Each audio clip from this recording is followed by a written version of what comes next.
اللہ الرحمن الرحیم. S S news اور سنسار اخبار یہ سوشل میڈیا کی دنیا میں اور ڈیجیٹل میڈیا کی دنیا میں ایک بڑا حسین اضافہ ہے، اور بالخصوص ہمارے شہر حیدرآباد کے لحاظ سے، بالخصوص سندھ کے لحاظ سے جس طریقے سے خبریں پہنچائی جا رہی ہیں اور جس طرح مظلوموں کی آواز کو پہنچایا جا رہا ہے ایوان اقتدار تک، کہ جن کے کان بالکل بہرے ہوتے ہیں، کوئی سننے کے لیے تیار نہیں ہوتا، ان تک ان کی آوازوں کو پہنچایا جا رہا ہے.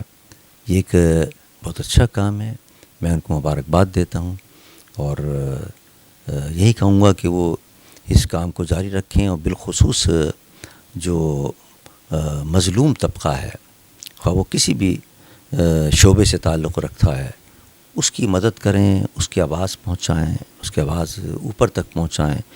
ایوان اقتدار کی بڑی فصیلیں بڑی اونچی ہیں، اور وہاں آواز نہیں جاتی غریبوں کی.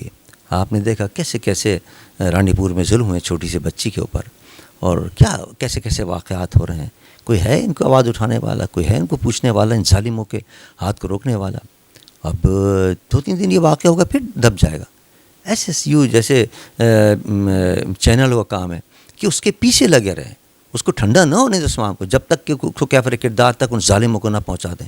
آج بھی آواز اٹھائیں کہ آخر اس کو گرفتار کر رہے ہیں، وہ جس کے لیے وہ بچیاں کہہ رہی ہیں کہ ڈائن تو وہ تھی اس کی بیوی، اس کو کیوں چھوڑا ہوا آج تک، کیوں اس کو گرفتار نہیں کر رہے. تو اس قسم کے واقعات اور اس قسم کے حالات جو عوام جس پہ بے چین ہیں، تڑپ رہے ہیں ایسے حالات کو دیکھ کر، تو یہ ذمہ داری پوری میڈیا کی ہے. اور آپ کا جو ایس ایس چینل ہے وہ بڑا اہم کردار اس میں ادا کر سکتا ہے. میری دعا ہے کہ اللہ تعالیٰ اس کو کامیاب فرمائے، اور مظلوم کی آواز بن کر اللہ کے رسول کی رضا حاصل کرے.